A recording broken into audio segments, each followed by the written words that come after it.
아저씨, 2,000원만 주시면 안 될까요? 비 오는 평일 오후, 서울 강남구 한진그룹 본사 앞 10살쯤 되어 보이는 여자아이가 말했다. 사람들은 우산을 고쳐 쥐고 빠르게 지나갔고, 아이는 그 자리에 홀로 서 있었다. 그 앞에 발걸음을 멈춘 사람은 무정자증 진단으로 아이에 대한 희망을 모두 접은 재벌회장 한재환이었다. 아이의 옷은 얇았고, 운동화는 빗물에 흠뻑 젖어 있었다.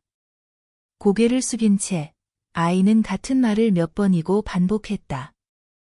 아무도 몰랐다. 이 만남이 한 남자를 그 자리에서 무너뜨릴 줄은. 왜 이 회장은 비 속에서 2,000원을 구걸하는 아이 앞에서 끝내 오열하고 말았을까? 그날 오후, 유난히 먹구름이 짙게 깔린 서울이었다. 10살쯤 되어 보이는 여자아이가 말했다. 사람들은 우산을 고쳐 쥐고 빠르게 지나갔고, 아이는 그 자리에 홀로 서 있었다. 그 앞에 발걸음을 멈춘 사람은 무정자증 진단으로 아이에 대한 희망을 모두 접은 재벌회장 한재환이었다. 아이의 옷은 얇았고, 운동화는 빗물에 흠뻑 젖어 있었다. 고개를 숙인 채 아이는 같은 말을 몇 번이고 반복했다. 한재환은 여기서 멈추지 말았어야 했다. 방금 분기 회의를 마치고 나온 참이었다. 머릿속은 지분 구조와 부동산 시세로 가득 차 있었다. 정문에 세워진 검은색 벤치에 올라타 눈을 감고 기사가 청담동의 텅 빈 저택으로 데려다 주길 기다리는 게 정상적인 루틴이었다. 그런데 회전문을 나서는 순간 가느다란 목소리 하나가 5년 동안 쌓아올린 그의 성벽을 꿰뚫었다. 고개를 돌리자 그 아이가 보였다. 마르고 움츠러든 빗속의 잡초 같은 아이였다. 발치에는 낡은 그림책 한 권과 부러진 크레파스 몇 조각이 흩어져 있었다. 그림책에는 엉성한 연필 그림이 하나 그려져 있었다. 3명의 사람이 손을 잡고 서 있고 머리 위에는 해가 그려져 있었으며 구석에는 우리 가족이라고 적혀 있었다. 그 순간 그의 발이 땅에 박힌 듯 굳어버렸다. 최 이사가 뒤에서 급히 따라붙었다. 63세 남자, 한재환 곁에서 30년을 함께한 사람이었다. 한재환의 아버지 때부터 한 집안에서 일해온 가까운 신복이었다. 최 이사의 시선이 아이에게 떨어졌다. 입꼬리가 살짝 내려갔다. 회장님, 이런 아이들은 대개 뒤에 누군가 조종하는 경우가 많습니다. 한 번 주면 계속 달라붙어요. 경비 쪽에는 이미 조치를 취해 놓았습니다. 2명의 경비원이 아이의 양팔을 붙잡았다. 아이는 몸부림치지 않았다. 다만 땅에 떨어진 그림책을 향해 필사적으로 손을 뻗었을 뿐이다. 내 그림. 경비원의 구두 끝이 그림책을 빗물 웅덩이로 휩쓸었다. 크레파스 조각들이 사방으로 흩어졌고 그중 한 조각은 빗물바지 쇠창살 사이로 굴러떨어지며 동 하는 소리를 냈다. 놓아라. 한재환의 목소리는 높지 않았지만 거역할 수 없는 무게를 지녔다. 경비원들이 손을 떼자 아이는 바닥에 주저앉았다. 그러고는 허둥지둥 그림책과 크레파스를 품에 안았다. 보물이라도 쥔 듯 꼭 껴안았다. 빗물에 흠뻑 젖은 바닥에 무릎을 꿇고 흩어진 크레파스 조각들을 하나씩 주워 담았다. 손가락은 얼어붙어서 굳어 있었다. 몇 번은 집으려다 다시 떨어뜨리기도 했다. 그러면 두 손을 모아 떠받치듯 주었다. 한재환은 아이의 뒷목에 드러난 가느다란 목을 바라보았다. 아무 힘을 들이지 않아도 부러질 것 같았다. 갑자기 5년 전 그날이 떠올랐다. 병원 진료실의 소독약 냄새, 하얀 가운을 입은 의사가 밀어준 진단서, 무정자증입니다. 임신은 불가능합니다. 그날부터 그는 아이에 관한 뉴스를 보지 않았고 유치원이나 초등학교 앞은 피해 다녔다. 스스로를 외딴 섬으로 만들었다. 그런데 그 섬의 방파제가 2,000원을 구걸하는 한 아이의 목소리에 금이 가고 있었다. 회장님, 비가 점점 세집니다. 최 이사가 우산을 받쳐들며 말했다. 구걸하는 아이와 얽히면 소문이 좋지 않습니다. 한재환은 차에 올랐다. 문이 닫히는 순간 사이드 미러를 보았다. 아이는 다시 기둥 곁에 웅크리고 앉아 무릎 위에 그림책을 펼쳐놓고 크레파스 조각들을 조심스럽게 주워 담고 있었다. 빗줄기가 그대로 내리쳤지만 아이는 전혀 신경 쓰지 않았다. 그 모습이 머릿속에 모처럼 박혔다. 그날 밤 한재환은 잠을 이루지 못했다. 눈을 감으면 아이의 젖은 머리칼과 빨갛게 언 손가락이 떠올랐다. 새벽 3시, 그는 자리에서 일어나 서재로 향했다. 창밖에는 달빛이 오래된 은행나무 위로 내려앉아 있었다. 어머니가 살아 계셨을 때 가을이면 그 나무 아래에서 함께 은행잎을 주워 책갈피를 만들던 기억이 났다. 어머니가 돌아가시고 아버지는 재혼하셨다.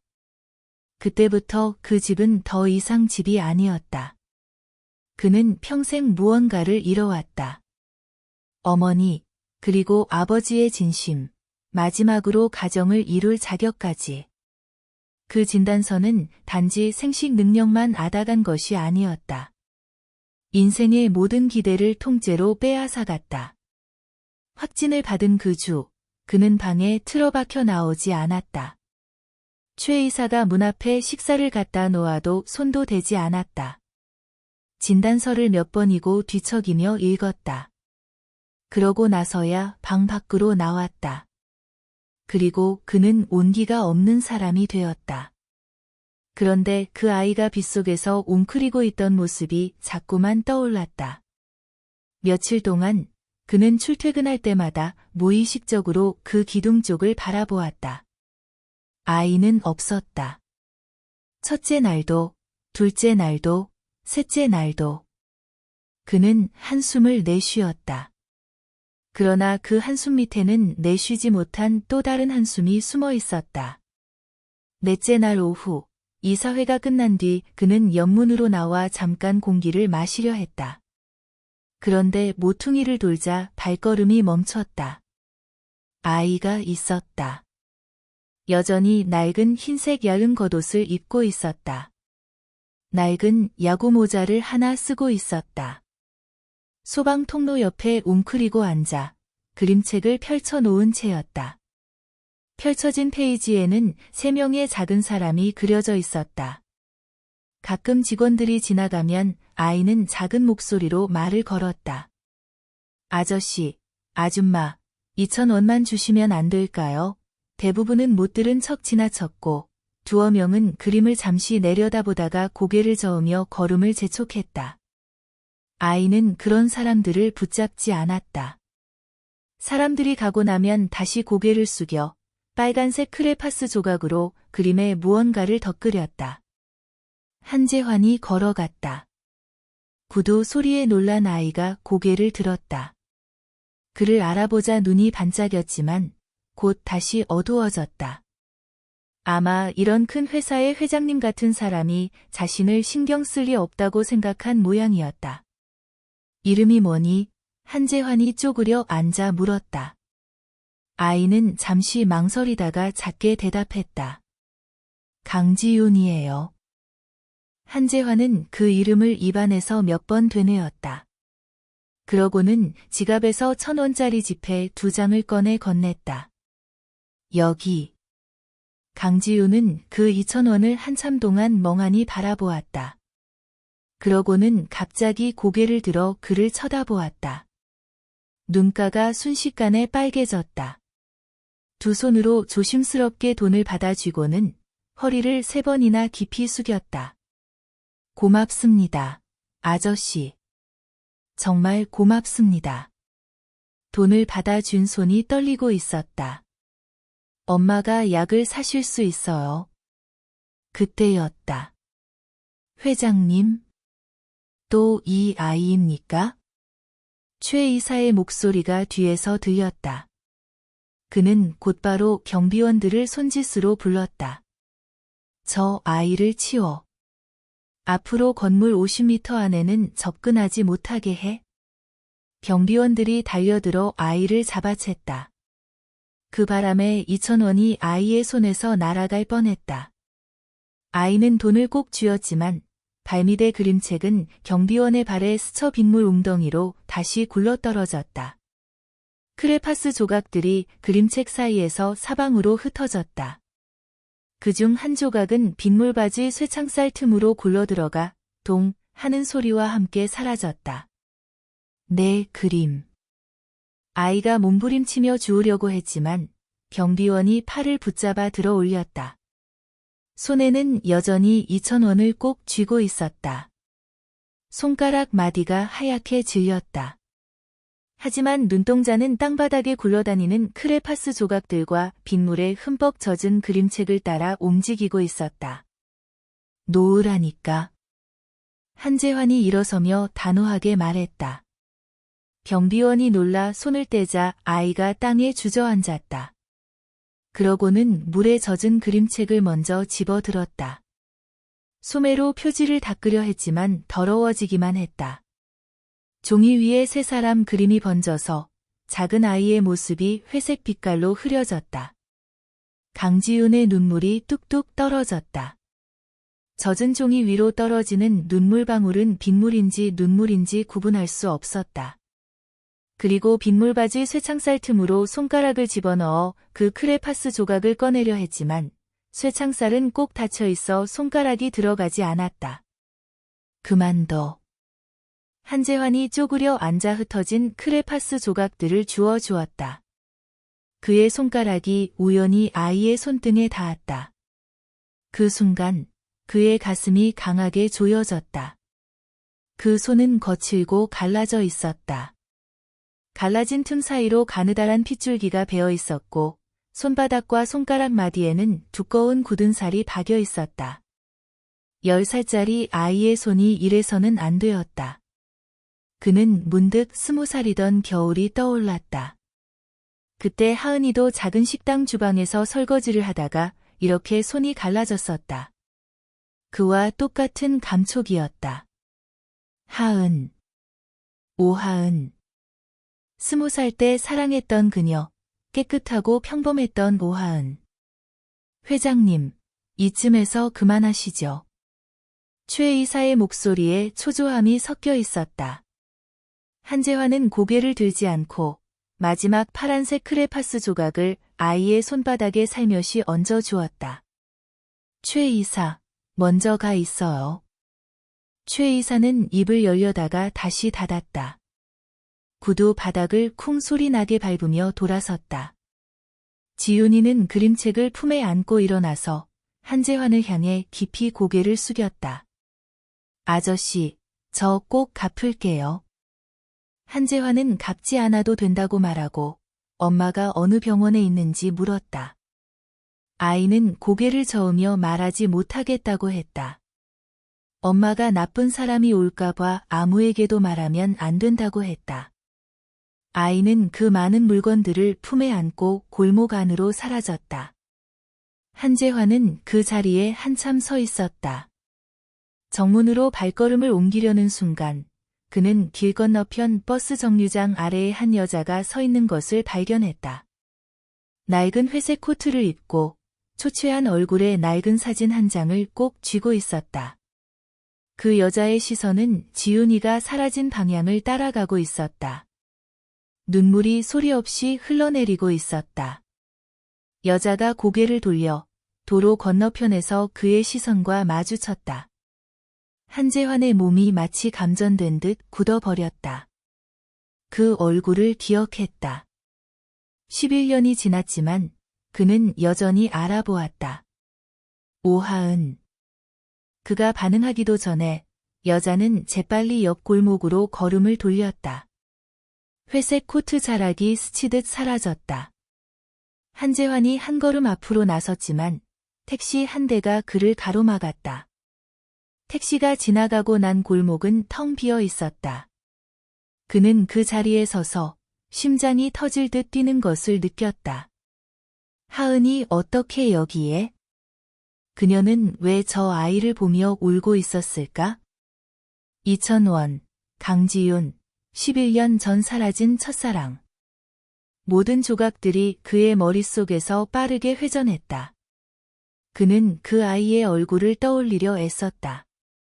눈, 코, 턱 생각하면 생각할수록 그 윤곽이 한 사람을 닮아갔다. 차에 돌아와 앉았을 때 그의 손바닥은 땀으로 흠뻑 젖어 있었다. 최 이사가 조수석에서 돌아보며 걱정스러운 목소리로 물었다. 회장님, 안색이 안 좋으신데 병원 한번 가보시는 게? 괜찮아. 한재환이 눈을 떴다. 서울중앙병원으로 가. 재검진 예약이 있어. 최 이사의 표정이 아주 잠깐 굳어졌다가 곧 평소의 미소로 돌아왔다. 아, 네, 정기검진은 항상 하셔야죠. 그런데 회장님, 5년 전에도 그 병원에서 검사하셨지 않습니까? 갑자기 왜 다시? 한재환은 최 이사의 뒷머리에 가지런히 빗어넘긴 흰 머리카락을 바라보았다. 갑자기 30년을 함께한 이 신복의 미소가 낯설게 느껴졌다. 그냥 연례 검진일 뿐이야. 5년 전 항목도 같이 돌려보자고 했어. 최 이사는 더 이상 묻지 않고 앞으로 돌아앉아 핸드폰을 만지작거렸다. 창밖의 풍경이 빠르게 뒤로 흘러갔다. 한재환은 핸드폰을 꽉 쥐고 있었다. 엄지손가락이 오하은이라는 이름 위에 멈췄다. 11년 전 그녀의 번호였다. 그는 결코 지우지 않았다. 눌렀다. 수화기에서 기계음이 흘러나왔다. 지금은 사용할 수 없는 번호입니다. 핸드폰을 무릎 위에 엎어놓고 눈을 감았다. 머릿속에는 지훈이가 빗속에 웅크리고 있던 모습과 하은이 사진을 쥐고 눈물을 흘리던 얼굴이 번갈아 떠올랐다. 2000원, 그 아이는 단지 2000원 때문에 빗속에서 그렇게 오래 기다렸고 그의 신복은 그 아이를 마치 들깨 쫓아내듯 경비원을 시켜 한 번, 두 번 내쫓았다. 그리고 하은은 길 건너편에서 그 모든 것을 지켜보고 있었다. 반드시 밝혀야 할 일이 있었다. 사흘 후, 한재환은 서울중앙병원 비뇨기과 특진실에 앉아 있었다.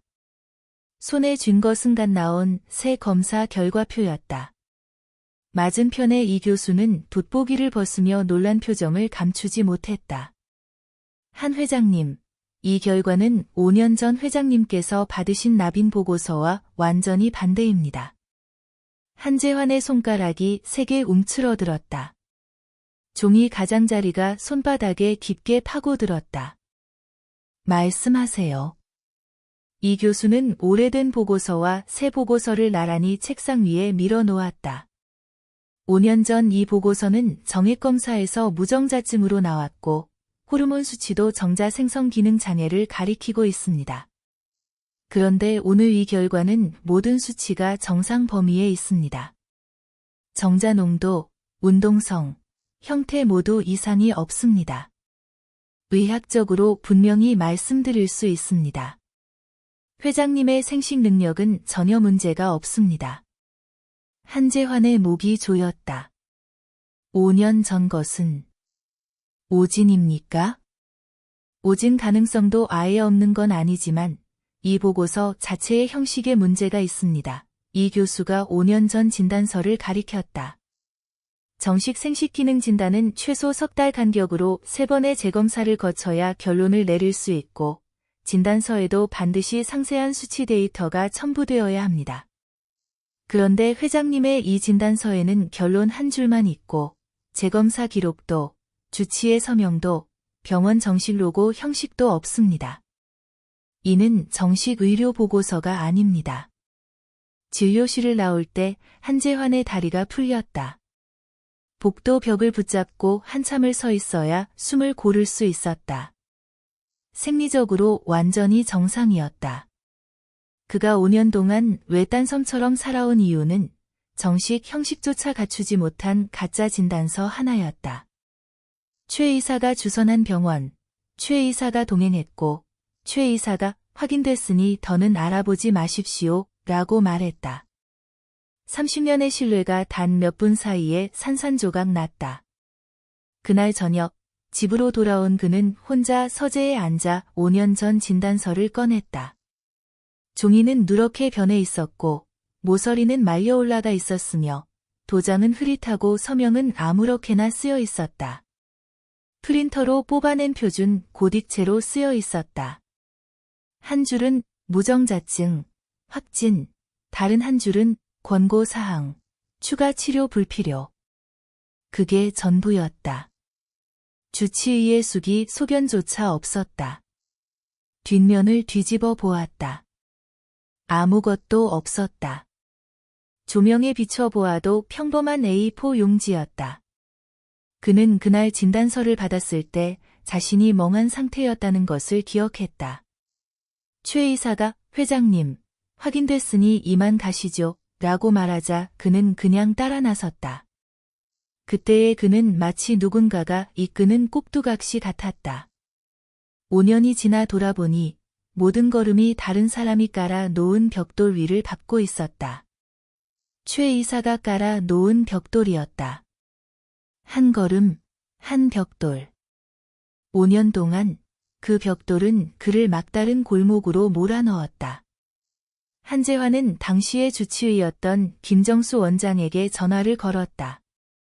신호음이 4번 울리고 수화기가 들렸다. 여보세요. 김비뇨 기과입니다. 한재환이 자신의 이름을 대자 수화기 건너편에서 잠시 침묵이 흘렀다. 의자가 끌리는 소리, 발걸음 소리, 문이 닫히는 소리가 들렸다. 김 원장이 다시 말을 꺼냈을 때는 목소리가 확실히 낮아져 있었다. 한 회장님. 이렇게 늦게. 내일 오후 3시에 뵙겠습니다. 5년 전 진단서에 대해 여쭤볼 게 있습니다. 이번에는 침묵이 더 길었다. 한재환은 수화기 너머로 김 원장의 거친 숨소리와 종이를 넘기는 듯한 바스락거리는 소리를 들을 수 있었다. 마지막으로 김 원장의 목소리가 전해졌다. 사포로 나무를 문지르는 듯한 메마른 목소리였다. 네. 알겠습니다. 한 회장님. 내일 진료실에서 뵙겠습니다. 오후 3시. 잘 알겠습니다. 전화를 끊고 핸드폰을 책상 위에 엎어 놓았다. 그리고 화장실로 가서 얼굴을 씻었다. 수도꼭지에서 쏟아지는 물줄기가 얼굴을 때렸다. 물소리가 후두둑, 빗소리 같았다. 지훈이가 빗속에서 2,000원을 구걸하던 그날의 빗소리 같았다. 얼굴에서 흘러내리는 물이 옷깃으로 스며들었다. 수도꼭지를 잠그고 세면대 가장자리에 두 손을 얹고 거울 속의 자신을 바라보았다. 물방울이 머리카락과 속눈썹 끝에서 떨어졌다. 거울 속의 남자는 초라하기 짝이 없었다. 눈가가 붉게 충혈되어 있고 턱에는 검은 수염이 돋아 있었다. 소매로 얼굴을 닦고 면도 크림을 발라 면도기를 들었다. 칼날이 피부를 스치는 소리가 조용한 화장실 안에서 유난히 선명하게 울렸다. 찬물로 거품을 씻어내고 거울 속의 깨끗해진 얼굴을 다시 바라보았다. 내일 만날 사람에게는 이 얼굴로 가야 했다. 다음 날 오후 2시 50분, 한재환의 차는 그 비뇨기과 앞에 멈췄다. 약속 시간보다 10분 일찍 도착했지만 그는 운전석에 앉아 그대로 있었다. 아뷰리 너머로 보이는 낡은 간판을 바라보았다. 5년이 지났는데도 그 간판은 그대로였다. 어두운 붉은색 바탕 페인트가 갈라져 있었고 몇몇 획은 떨어져 나가 원래 모양을 알아보기 힘들었다. 차 문을 열고 내릴 때 손바닥이 미끄러운 것을 느꼈다. 바지에 손을 닦고 차를 잠갔다. 병원 문은 작았다. 들어서자마자 희미한 소독약 냄새와 낡은 종이의 곰팡이 냄새가 섞여 코를 찔렀다. 대기실은 텅 비어 있었고 구석에 한 노인이 안경을 쓰고 신문을 보고 있을 뿐이었다. 접수 간호사가 고개를 들어 그를 보자 잠시 멈칫했다. 그러고는 예약부를 내려다보며 말했다. 한 회장님이시죠? 원장님께서 기다리고 계십니다. 바로 안으로 들어가시면 됩니다. 한재환은 고개를 끄덕이고 복도 끝에 문을 열고 원장실로 들어갔다. 김정수 원장이 책상 뒤에서 일어나고 있었다. 50살이 훌쩍 넘은 남자, 대머리에 금태 안경을 썼고 흰 가운 속에 연한 남색 셔츠를 입고 있었다. 5년 전보다 훨씬 늙어 보였다. 눈꺼풀이 처지고 주름이 깊어져서 마치 말라붙은 국화꽃처럼 의자에 웅크려 앉아 있었다. 한재환을 보자 한 걸음 앞으로 나서다가 멈추고 두 손을 비비며 어색한 미소를 지었다.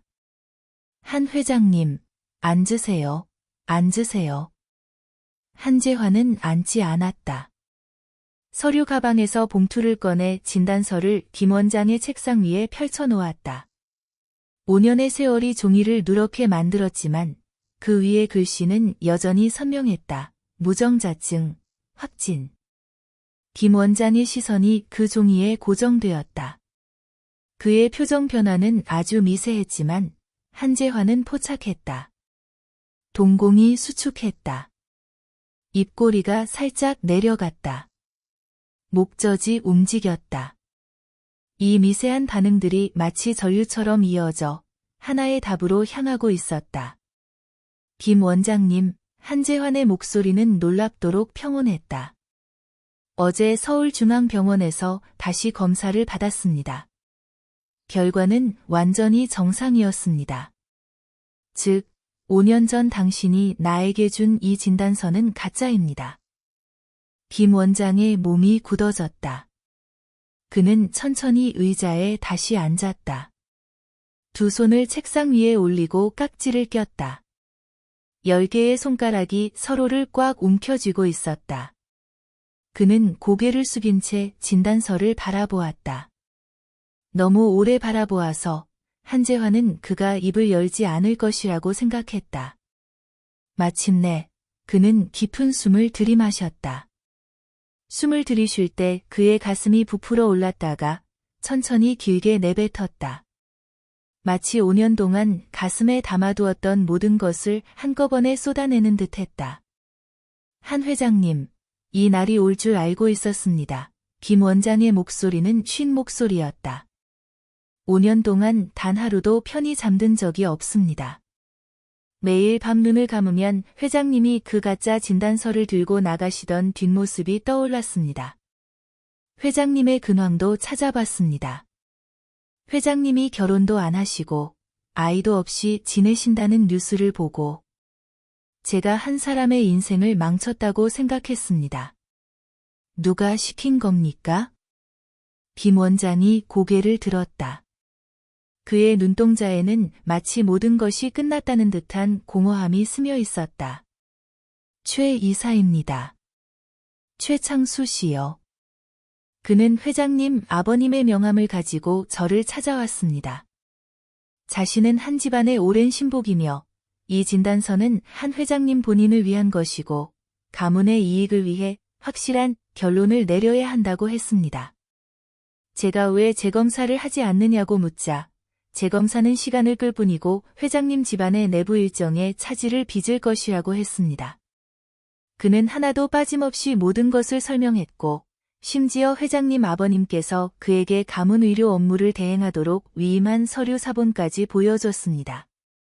당시 저는 개업한 지 얼마 안 되어 병원 대출금을 갚고 있던 터였고 최 이사는 앞으로 한 집안의 의료 업무는 모두 저에게 맡기겠다고 약속했습니다. 저는 그 말에 마음이 움직였습니다. 그래서 재검사도 없이 정식 절차도 거치지 않고 그 진단서에 서명했습니다. 의사가 된 지 20년 만에 처음이자 마지막으로 가짜 진단서를 써준 겁니다. 김 원장의 목소리는 마지막에는 거의 들리지 않을 정도로 작아졌다. 그는 안경을 벗어 흰 가운 자락으로 닦으며 눈가가 붉어졌다. 한 회장님, 지금 와서 무슨 말을 해도 늦었다는 걸 압니다. 어떻게 하시든 받아들이겠습니다. 면허 정지, 고소, 언론 공개, 무엇이든.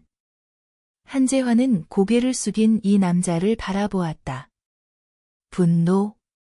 물론 분노했다. 하지만 그 분노 속에는 무딘 고통이 섞여 있었다. 이 남자는 최 이사의 체스판 위에 놓인 하나의 말에 불과했다. 최 이사는 한 장의 위임장 사본과 몇 개의 약속으로 이 남자의 30년 의료윤리를 무너뜨렸다. 진짜로 미워해야 할 사람은 판을 놓은 사람이었다. 종합검진을 한 번 더 받겠습니다. 가장 완벽하고 가장 정식적인 모든 절차를 거친 보고서를 원합니다. 김 원장이 갑자기 고개를 들어 그를 쳐다보았다. 분명히 예상치 못한 말이었음이 틀림없었다. 그는 잠시 멈칫하다가 미친 듯이 고개를 끄덕이며 서랍에서 서류를 꺼내기 시작했다. 물론입니다. 바로 준비하겠습니다. 오늘 당장이라도. 한 회장님, 저는 됐습니다. 한재환이 진단서를 봉투에 다시 넣었다. 결과가 나오면 연락 주십시오. 나머지는 제가 처리할 사람을 찾아서 하겠습니다. 돌아서서 나가려는 순간 김 원장이 뒤에서 한 회장님 하고 불렀다. 그는 잠시 발걸음을 멈췄지만 돌아보지 않았다. 진료소 문을 나서니 햇빛이 따사롭게 내리쬐고 있었다. 오후에 서울거리는 사람들로 북적였다. 젊은 엄마가 유모차를 밀며 그의 곁을 지나갔고 유모차 안의 아기가 허공에 작은 손을 내저었다. 한재환은 그 흔들리는 작은 주먹을 바라보며 문득 생각났다. 차에 돌아와 핸드폰 속 오래된 사진첩을 열었다. 끝까지 내리다가 맨 아래에 도달했다. 거기에는 11년 전 찍은 사진 한 장이 있었다. 하은이 꽃무늬 원피스를 입고 한강 둑에 서서 웃고 있었다. 햇빛이 그녀의 뒤에서 비춰져 그녀의 얼굴에는 아직도 아기살이 남아있었고 두 눈은 초승달처럼 휘어져 있었다. 마치가 딴 복숭아처럼 통통하고 싱싱했다. 한재환은 그 사진을 오랫동안 바라보았다. 그러고는 아주 작은 목소리로 중얼거렸다. 하은아, 기다려줘. 내가 너희를 찾았어. 시동을 걸고 차는 오후의 차량 행렬에 합류했다. 신호등에서 멈췄을 때 그는 버스 정류장 쪽으로 고개를 돌렸다. 마른 여자아이 하나가 정류장 기둥 옆에 웅크리고 앉아 앞에 종이컵을 놓고 무언가 중얼거리고 있었다.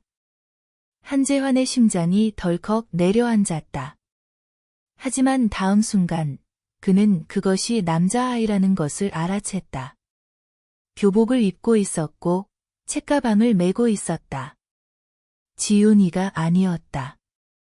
시선을 거두고 신호등이 바뀌자 차가 다시 움직였다.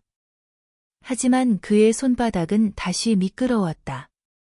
겨우 3개의 교차로를 지나서 핸드폰이 울렸다. 낯선 번호였다. 여보세요. 한재환 회장님 맞으시죠? 저는 푸른숲 아동 보호센터 상담사입니다. 강지윤 양에 관한 연락을 드렸습니다. 현재 아이는 임시 보호 상태에 있으며 어머니께서 입원 중이시고 연락 가능한 다른 보호자가 없어서요. 규정상 72시간 내에 보호자가 나타나지 않으면 아이는 복지시설로 보내집니다. 한재환은 급브레이크를 밟았다. 뒷차가 거의 들이받을 뻔했고 경적 소리가 귀청을 찢는 듯 울려 퍼졌다. 핸드폰을 쥔 손이 떨리고 있었지만 그의 목소리는 놀랍도록 또렷했다. 알고 있습니다. 지금 바로 가겠습니다. 주소를 보내주세요. 아동보호센터는 강북구의 낡은 건물 3층에 있었다. 한재환이 뛰쳐 들어갔을 때 접수 직원은 그의 얼굴 표정에 놀란 눈치였다. 강지우는 복도 빈 의자에 앉아 그림책을 껴안고 있었고 발치에는 잡동사니가 가득 든 배낭이 놓여 있었다. 그녀는 한재환을 보자 눈이 반짝이다가 다시 어두워졌다. 그림책 가장자리를 꽉 움켜쥔 작은 손가락이 하얗게 질렸다. 아저씨. 그녀가 작게 불렀다. 목소리는 메말라 있었고 오랫동안 울었던 흔적이 역력했다. 한재환은 그녀 앞에 쪼그려 앉았다. 이번에는 그녀의 얼굴을 자세히 살펴보았다. 그 눈, 그 콧날, 그 턱의 각도. 모두 그 자신의 것이었다. 예전에는 제대로 본 적이 없었다. 마음속에 그런 생각 자체가 없었기 때문이다. 하지만 한 번 보면 더 이상 부정할 수 없었다. 그는 손을 내밀어 그녀의 얼굴을 만지고 싶었지만 손끝이 중간에서 멈췄다. 그녀를 놀라게 할까 봐 두려웠다. 엄마는 어느 병원에 계셔? 서울중앙병원이에요. 300호. 엄마가 말하면 안 된다고 했지만 아저씨는 좋은 분이에요. 우리한테 2,000원 주셨잖아요. 엄마가 좀 나아졌어요. 한재환은 고개를 끄덕이며 일어섰다. 무릎이 풀리는 듯했다. 직원을 돌아보며 말했다. 이 아이는 제가 먼저 데려가겠습니다. 보호자 수속은 바로 처리하겠습니다. 어머니 병원비도 제가 처리할 테니 전해주세요. 직원이 뭔가 말하려는 듯 입을 열었다가 한재환의 얼굴을 보고는 차마 말을 꺼내지 못했다. 지훈이는 의자에서 뛰어내려 그의 코트 자락을 붙잡고 고개를 들어 그를 바라보았다. 아저씨, 저 엄마 데려다 줄 거예요? 응, 엄마한테 데려다 줄게. 지훈이가 웃었다. 그 미소에 한재환의 심장이 오그라들었다. 그는 쪼그려 앉아 그녀를 안아 올렸다. 품 안의 무게는 10살짜리 아이의 체중 같지 않게 가벼웠다.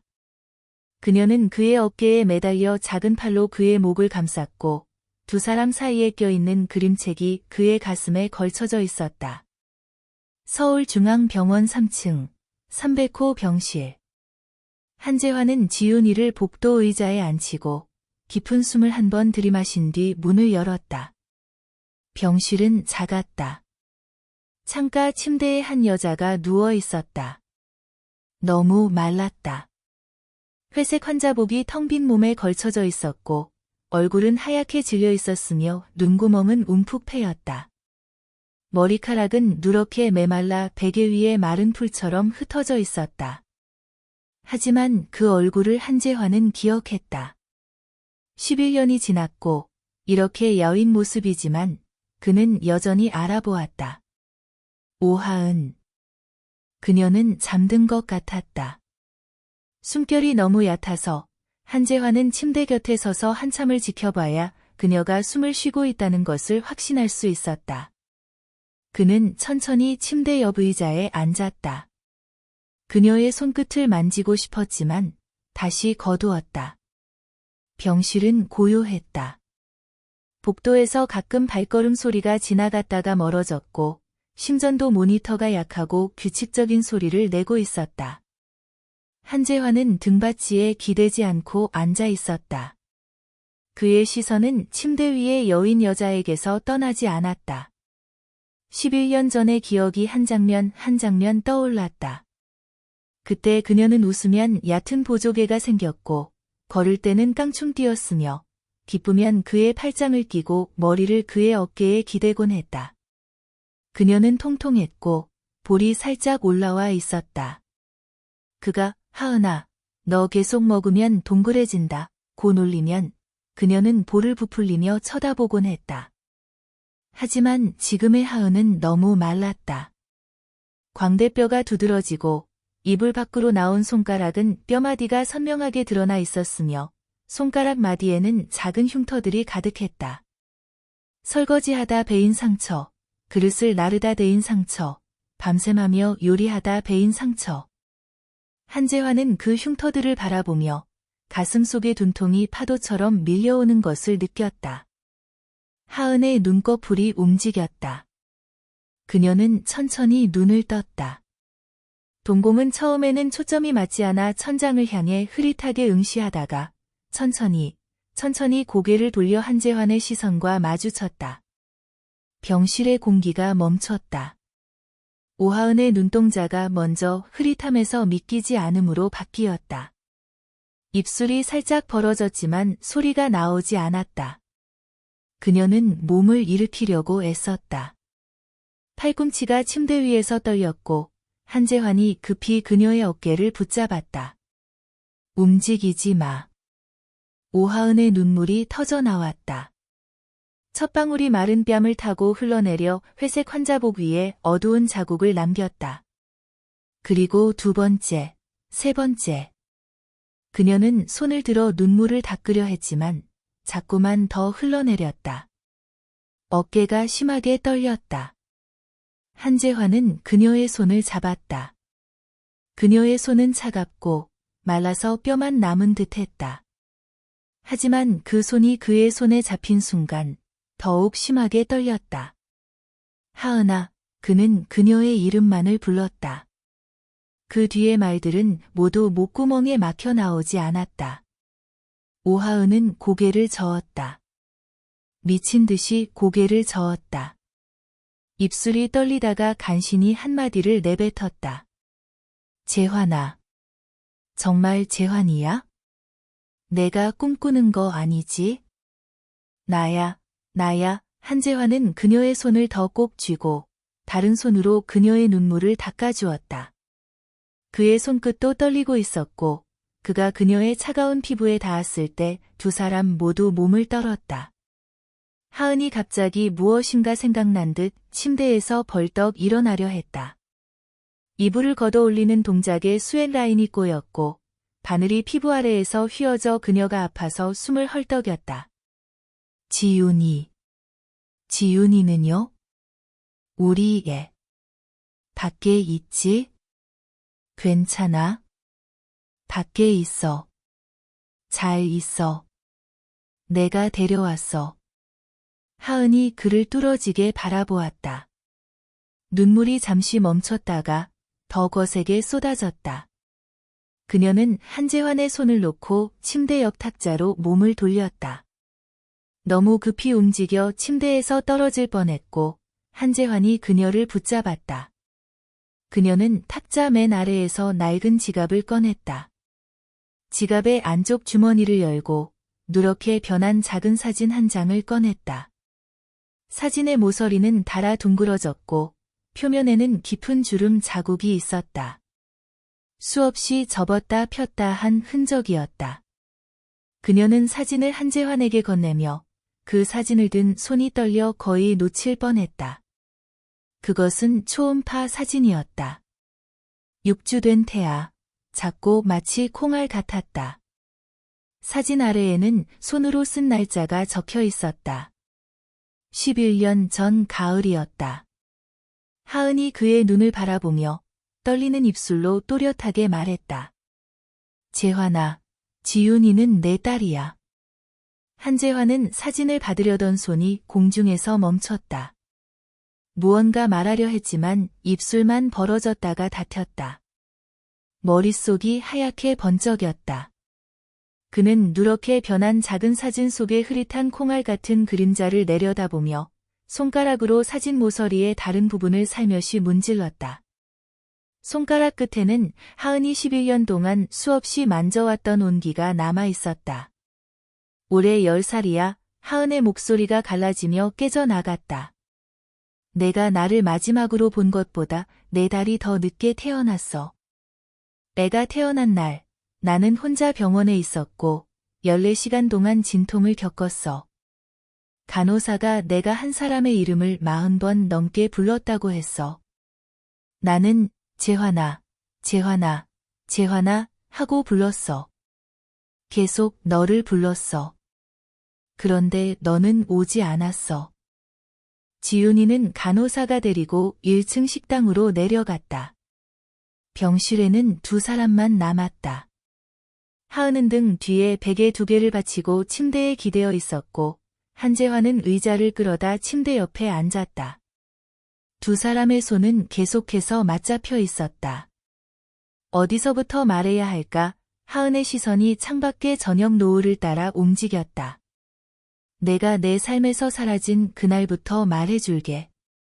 그날 내가 너를 만나자고 했잖아. 할 말이 있다고. 사실 커피숍에서 3시간이나 기다렸어. 그런데 너는 오지 않았어. 그러고는 최 이사가 와서 앞으로는 나를 만나지 않을 거라고 말했어. 그때는 내가 보낸 사람인 줄 알았어. 내가 뭘 잘못했나, 임신 사실을 말하면 안 됐나 생각했어. 그런데 나는 아직 아무 말도 하지 않았어. 한재환이 그녀의 손을 꼭 쥐었다.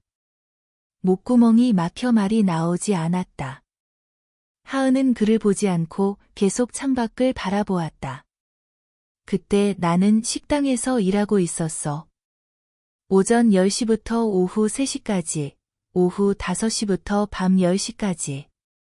중간에 2시간 쉴 때면 자전거를 타고 너희 회사 정문으로 달려갔어. 7번, 8번은 간 것 같아. 그런데 매번 접수처에서 너 없다고 했어. 한 번은 내 차가 지하 주차장에서 나오는 걸 봤어. 2블록이나 쫓아갔는데 너무 뛰어서 숨이 차서 길가에 쭈그리고 앉아 토했어.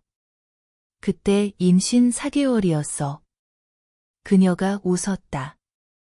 입꼬리가 살짝 올라갔지만 그 눈동자에는 웃음기가 없었다. 그러다 최 이사가 내가 사는 곳으로 직접 찾아왔어. 그날 밤, 내가 퇴근한 밤 11시가 넘어서였어. 그가 내 집 아래층에서 기다리고 있었어. 말이 많았어. 넌 이미 더 좋은 결혼 상대가 생겼고, 내가 계속 집착하면 너를 곤란하게 만들 테니 알아서 떠나라는 뜻이었어. 말투는 정중했어. 계속 존댓말을 썼지만 그 존댓말이 바늘처럼 찔렀어. 그는 윤 씨, 회장님의 입장을 이해해 주세요라고 했어. 그런데 내가 알고 싶었던 건 너의 입장이었어. 딱 한마디만 내 입으로 듣고 싶었어. 단 한마디면 됐어. 한재환은 엄지손가락으로 그녀의 손등을 반복해서 문질렀다. 그 부분이 빨갛게 달아올랐다. 그가 입을 열었을 때 목소리는 쉰 목소리였다. 나. 그때 그 진단서를 받고 내가 아이를 가질 수 없다고 생각했어. 그래서 내가 나를 떠나는 게 맞다고 생각했어.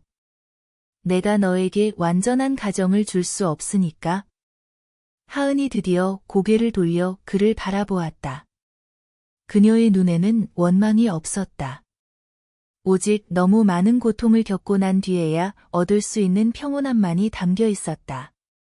알아. 나중에 짐작했어. 내가 그렇게 고집센 사람인데 누군가의 계략이 아니었다면 어떻게 직접 만나서 한마디 이별 인사도 못하겠어. 그런데 내가 그걸 알아챘을 때는 이미 몇 년이 지난 후였어. 지윤이가 벌써 초등학교에 들어갔을 때였지.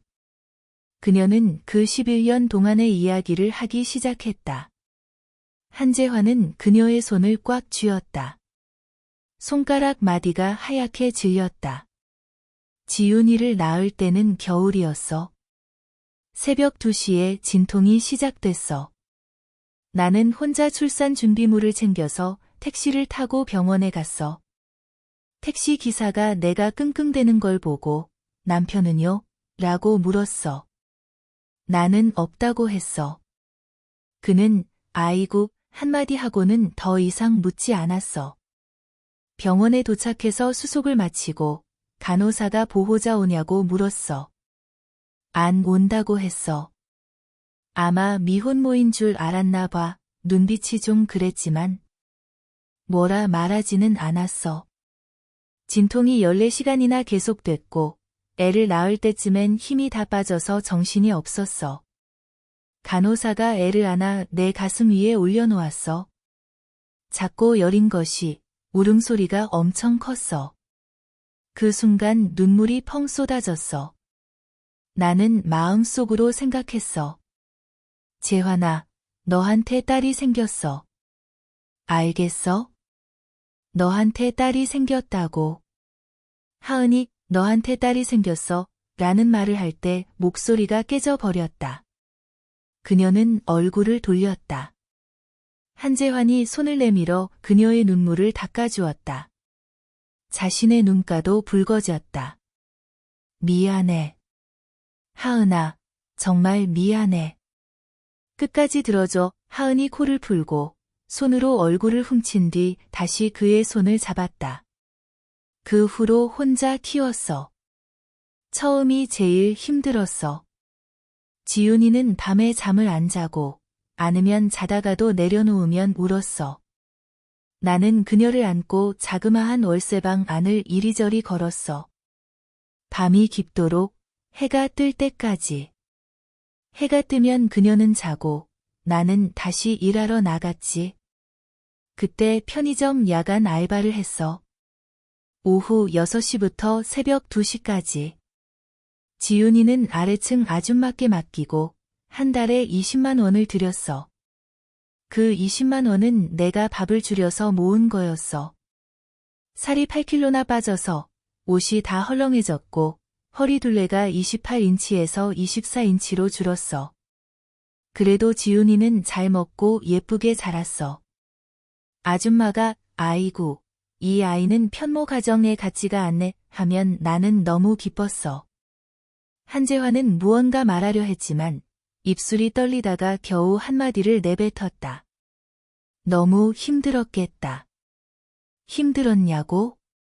익숙해지면 힘든 줄도 몰라. 하은은 두 사람의 맞잡은 손을 내려다보았다. 지훈이가 3살 때 직장을 바꿨어. 백화점 식당 주방에서 일했어. 오전 8시부터 오후 8시까지 점심시간에 1시간 쉬었고 지훈이는 근처 공립유치원에 보냈어. 아침에 데려다주고 저녁에 데려왔지. 그때는 애가 어려서 잘 몰랐어. 한 번은 묻더라고. 엄마, 왜 다른 친구들은 아빠가 데리러 오는데 나는 엄마만 와? 나는 아빠는 하늘나라에서 보고 계신다고 했어. 그랬더니 그녀는 하늘을 쳐다보며 손을 흔들었어. 아빠, 나 유치원에서 새 노래 배웠어요. 하고. 나는 그날 화장실에 숨어서 30분 동안 울고 나서야 그녀를 데리러 나갔어. 그 다음에는 자라서 많이 컸고 더 이상 묻지 않았어. 물으면 내가 슬퍼할 걸 알았으니까. 그런데 한 번은 밤에 화장실 가려고 일어났다가 그녀 방 앞을 지나는데 이불 속에서 울고 있는 거야. 아주 작게 참으면서 우는 소리였어. 아빠, 나 정말 보고 싶어요라고 계속 반복하고 있었어. 나는 문 밖에 한참 서 있다가 들어가지 않았어. 들어가서 뭐라고 해야 할지 몰랐으니까. 사실 내가 내 존재를 몰랐고 나도 다른 사람에게 쫓겨났다는 걸 어떻게 말해? 하은이 드디어 참지 못하고 베개 속으로 얼굴을 파묻으며 어깨를 심하게 떨었다. 재환은 침대 가장자리에 앉아 그녀를 품 안으로 끌어안았다. 뼈만 남은 여자가 그의 품에서 떨었고 울음소리가 그의 가슴을 적셨다. 그는 깨진 도자기를 겨우 붙여놓은 것처럼 그녀를 조심스럽게 안았다. 한참이 지나 그녀가 진정되었다. 그의 품에서 얼굴을 들었을 때 그녀의 코끝과 눈가가 빨갛게 충혈되어 있었다. 그녀는 계속해서 말을 이었다. 그러다 내가 아팠어. 작년에 만성 신장염 진단을 받았는데 1년 동안 제대로 치료를 못했어. 치료하면 일을 못하고 일을 못하면 월세와 지훈이 학비를 못 내니까. 1년 가까이 버티다가 결국 주방에서 쓰러졌어. 사장님이 구급차를 불러서 병원에 실려갔고 알고 보니 중등도로 악화되어 있었어. 몇 달만 더 늦었으면 신부전이 올 뻔했대. 그녀는 자신의 손을 내려다보았다. 가느다란 손가락 끝에는 다양한 흉터들이 있었다. 입원하는데 돈이 엄청 들었어. 모아둔 돈을 다 쏟아부어도 모자랐지. 지훈이는 그런 데서 어떻게 내 회사 주소와 이름을 알아냈는지 몰라. 아마 내 지갑 속 그 초음파 사진 뒷면에 내 이름을 적어둔 걸 보고 그녀가 내게 말했어. 엄마, 내가 그 회사 앞에 가서 사람들에게 돈을 달라고 할게. 누가 주면 우리가 풀 수 있을 때까지 기록해 둘게. 그때 정말 가슴이 아팠지만 방법이 없었어. 가지 말라고 하고 싶었지만 다음 날 약값을 내야 했고 내 주머니에는 3,000원밖에 없었거든. 그래서 보낸 거구나. 응, 나는 그녀에게 2,000원이면 충분하다고 했어. 많지도 적지도 않은 하루 약값을 내기에 딱 맞는 금액이라고. 하루치 약만 살 수 있으면 된다고 하은이 얼굴을 들어 그를 바라보았다. 눈에는 눈물이 가득했지만 입꼬리는 살짝 올라가 있었다. 그녀가 돌아와서 말했어. 좋은 아저씨가 2,000원을 줬다고. 집에서 깡충 뛰며 좋아했어. 엄마, 그 아저씨 정말 좋은 분이야. 양복 입으시고 엄청 멋져. 하면서. 그때는 그게 너인 줄 몰랐어. 그 후로 몇 번 더 갔었고 올 때마다 그 멋진 아저씨를 만났다고 했어. 그런데 며칠 전에서야 알았어. 그 멋진 아저씨가 바로 너라는 걸. 한재환은 그녀를 다시 품으로 끌어안고 턱을 그녀의 정수리에 얹었다. 그녀의 머리카락은 누렇게 메말라 있었고 한약 냄새와 병원 소독약 냄새가 섞여 있었다. 나는 매일 그 문 앞을 오갔어. 매일 그녀 앞을 지나갔어. 그녀가 그 자리에 웅크리고 앉아 몇 번이고 2,000원을 말했는데 나는 한 번도 듣지 못했어. 그런데 나중에 들었잖아. 너무 늦었어. 늦지 않았어. 하은의 목소리가 품 안에서 작게 들렸다. 넌 아직 그녀가 아빠라고 부르는 걸 들을 수 있어? 넌 아직 그녀를 학교에 보내고 그녀가 그림 그리는 걸 볼 수 있어? 늦지 않았어, 재환아. 우리는 비 속에서 오래 기다렸지만 결국 너는 왔잖아. 창밖이 완전히 어두워졌다. 복도에서 지훈이가 쿵쿵쿵 뛰어오는 소리와 함께 맑은 목소리가 들렸다. 엄마.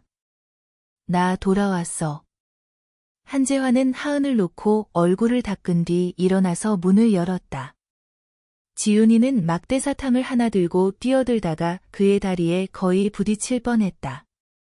그녀는 고개를 들어 그를 쳐다보았고 사탕 때문에 볼이 부풀어 있었다. 아빠도 여기 있었네. 간호사 아줌마가 사탕 줬어. 반 줄게. 그녀는 정말로 사탕을 입에서 빼내 그에게 내밀었다. 사탕에는 반짝이는 침이 묻어 있었다. 한재환이 쪼그려 앉아 그 사탕을 다시 그녀의 입에 살짝 넣어주고 그녀의 머리를 쓰다듬었다.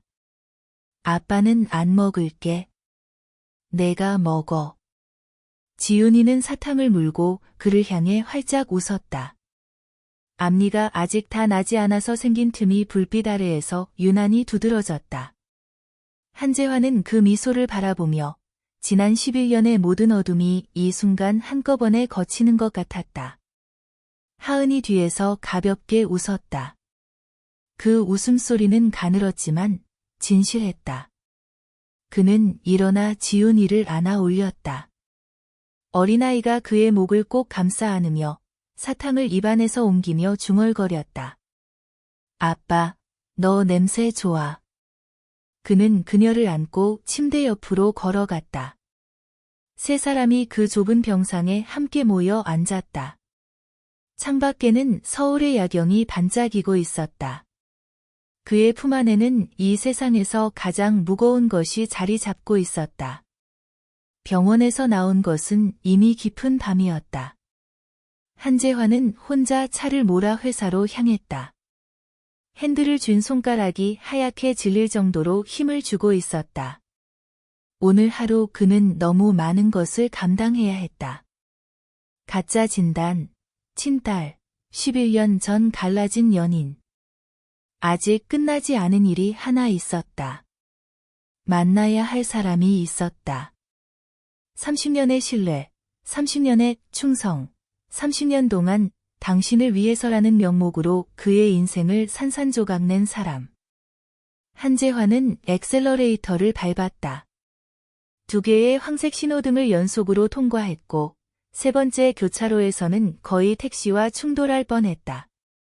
상대방이 경적을 미친 듯이 울렸지만 그는 속도를 늦추지 않았다. 한진 그룹 본사 건물이 어둠 속에 우뚝 서 있었다. 대부분의 층은 불이 꺼져 있었고 오직 고층의 몇 개 창문만이 흰 빛을 내뿜고 있었다. 한재환은 경비원에게 열쇠를 던지고 회전문을 통과해 로비로 들어갔다.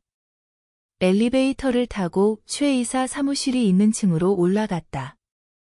엘리베이터가 조용히 상승했다. 거울에 비친 그의 얼굴, 눈가는 붉게 충혈되어 있었고 광대뼈 근육은 꽉 조여져 있었으며 입꼬리는 아래로 처져 있었다. 마치 한껏 당겨진 활 같았다. 그는 넥타이를 잡아당겼다. 하은이 선물한 넥타이였다. 최 이사는 한때 회장님은 정이 많으신 분이십니다. 라며 웃었던 적이 있다. 한재환은 지금 그 말이 전부 조롱으로 느껴졌다. 최 이사는 그의 정을 잘라버렸고 그 정표만 남겨둔 채 편지를 쓴 사람을 쫓아낸 뒤 그의 앞에서 충성스러운 신하처럼 행동했다.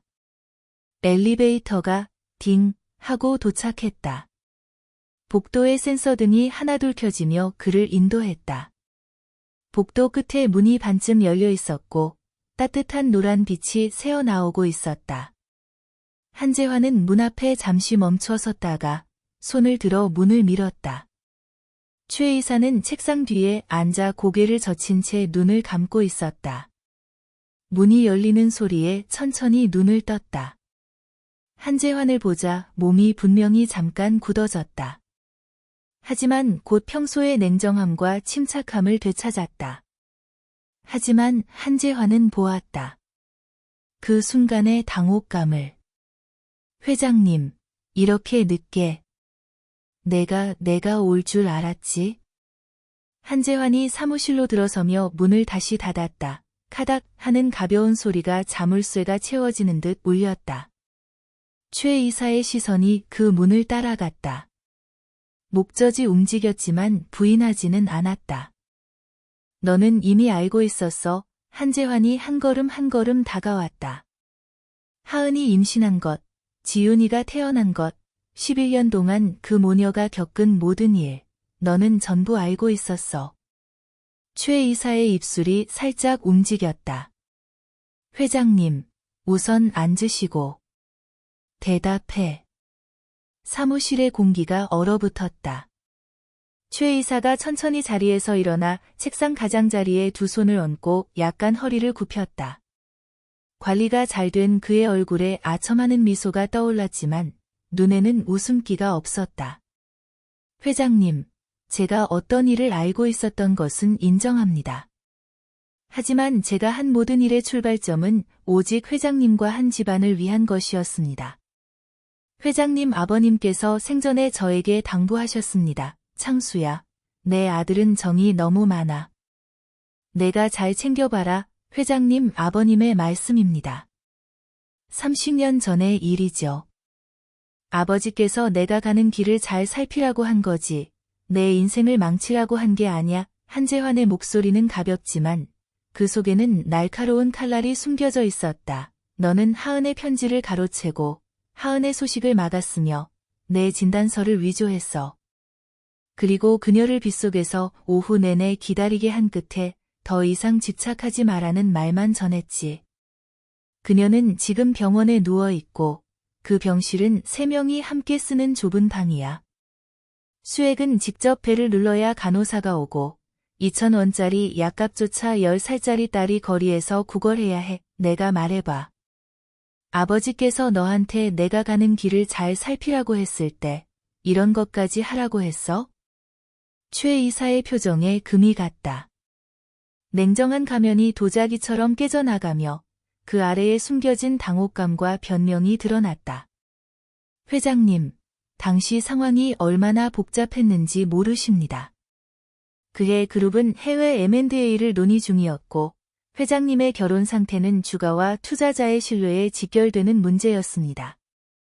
윤서진 같은 여자는 한 집안에 도움이 되지 않습니다. 그녀는 자신조차 제대로 돌보지 못하는 식당에서 설거지하는 여자였습니다. 어떻게 그룹 회장님의 부인이 될 수 있겠습니까? 그녀의 출신이 무엇이든 내가 결정할 일이냐? 저는 회장님은 위에서였습니다. 최 이사의 목소리가 마침내 높아졌다. 그는 책상을 돌아 한재환 앞으로 다가섰다. 회장님, 저는 회장님이 20살이 되던 해부터 회장님 곁에 있었습니다. 회장님의 어린 시절부터 모든 순간을 함께 했습니다. 저는 회장님이 어머니를 잃고 새어머니에게 소홀히 대접받으며 홀로 그룹을 짊어지는 모습을 지켜봤습니다. 회장님은 결코 자신을 위해 살아본 적이 없었고 자신을 위해 올바른 선택을 할 능력도 없었습니다. 그래서 제가 대신했습니다. 그 진단서를 위조할 때 저는 회장님이 가정을 포기해야만 사업에 집중할 수 있다고 생각했습니다. 윤서진 같은 여자는 회장님은 진누를 뿐입니다. 회장님의 인생 후반부는 그런 평범한 결혼에 갇혀서는 안 됩니다. 평범한 결혼, 한재환이 그 네 글자를 반복했다. 목소리에는 기쁨도 슬픔도 담겨 있지 않았다. 하지만 그의 손등에는 핏줄이 부풀어 올랐다. 하은은 혼자 아이를 낳고 혼자 세계의 일자리를 전전하며 아이를 10살까지 키웠어. 병들어서 2,000원조차 꺼낼 수 없는 그런 여자가 평범하다고? 최창수, 너는 사무실에 앉아 차를 마시며 서류를 검토할 때 그 평범한 여자가 편의점 야간 진열대 뒤에서 졸고 있다는 생각을 해본 적 있냐? 내가 평범하다고 말하는 그 여자가 주방의 설거지통 앞에서 새벽까지 서 있다는 생각을 해본 적 있냐? 평범하다고? 너의 그 목숨, 그녀의 손톱만도 못해. 최 이사가 반걸음 뒤로 물러섰다. 입꼬리에 걸려있던 딱딱한 미소가 완전히 무너져 내렸고 그 아래에 당혹감이 드러났다. 그는 한재환의 이런 모습을 본 적이 없었다. 30년의 기억 속에서 한재환은 언제나 절제되고 냉정했으며 무표정으로 서류에 서명하고 지시를 내리는 사람이었다. 하지만 지금 그의 앞에 서 있는 사람은 눈가가 붉게 충혈되어 있었고 입술은 떨리고 있었으며 꽉 쥔 주먹에서는 뼈마디가 각각 소리를 내고 있었다. 회장님, 그 아이.